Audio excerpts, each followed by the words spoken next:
जय श्री हरिवंश, जय श्री राधा वल्लभ। तो भक्ति भाव में आपका स्वागत है। मैं आपके पास एक सच्ची और अच्छी और इमोशनल स्टोरी लेकर आई हूँ। तो कहानी कुछ इस प्रकार है। एक लड़की की कहानी है जिसे मैं बहुत ही करीब से जानती हूँ और मैं आपसे सच्ची ही कहानी बताऊंगी, कोई झूठी नहीं इसमें। वो लड़की, उसकी शादी हुई, शादी होने के बाद उसके 2 बच्चे हुए और बच्चे हुए, उसका परिवार बहुत खुशहाल था। और उसके खुशहाल परिवार में एक बार ऐसी आंधी आई कि उसकी 8 साल की लड़की गुजर गई। उस लड़की के गुजर जाने के बाद उनका परिवार टूट गया।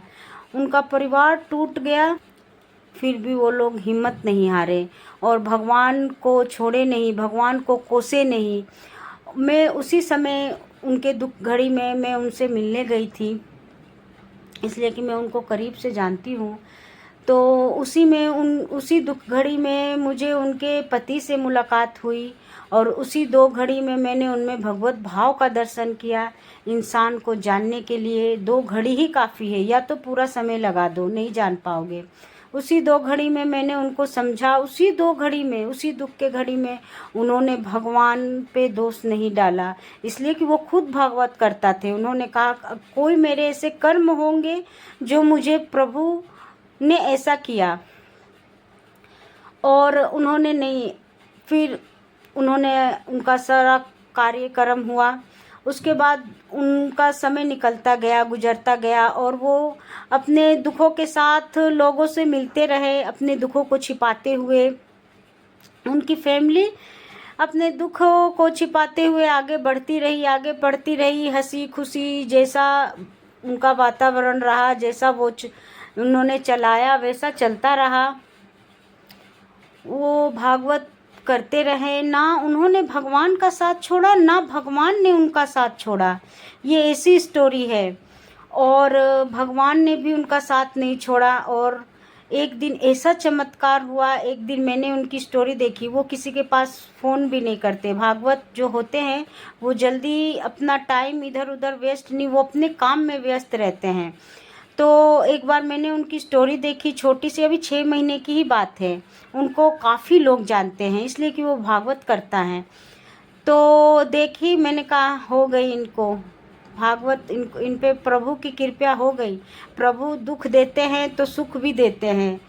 हम प्रभु का दुख तो मान लेते हैं लेकिन सुख नहीं मानते हैं, यही हमारे में कमी है इस बात की।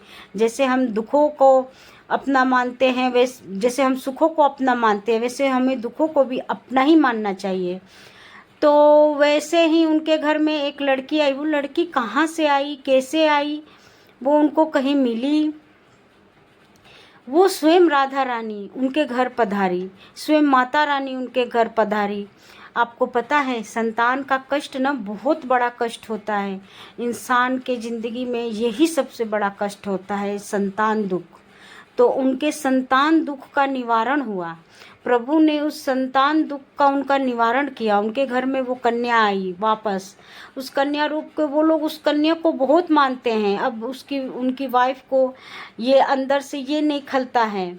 मैंने उनसे बात की, अब उनके पास टाइम नहीं है। वो अपनी ही लड़की उसको, अब मैं कैसे बताऊं उनके अंदर कैसे मैंने भागवत दर्शन किया है। आप लोग जो कोई भी है, कभी भी किसी भी परिस्थिति में हिम्मत नहीं हारना चाहिए। प्रभु सबकी कृपा करते हैं, प्रभु सबको देखते हैं। प्रभु के पास दया है, वो दया के सागर है, दया के भंडार है।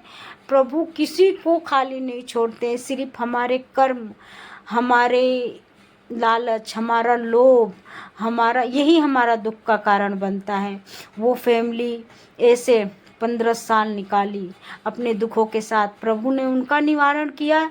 ऐसे ही हम सब भक्तों का भी प्रभु निवारण करेंगे।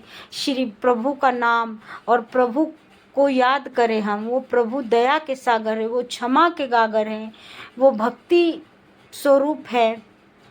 वो कभी ऐसा नहीं करते हैं, वो दया ही करते हैं। उन्होंने भगवान का साथ नहीं छोड़ा, उस बेटी का आस नहीं छोड़ा। वो उनके घर में लक्ष्मी रूप, राधा रूप, जो भी रूप वो मानते हैं उनके रूप उनके घर में वो पधारी हैं।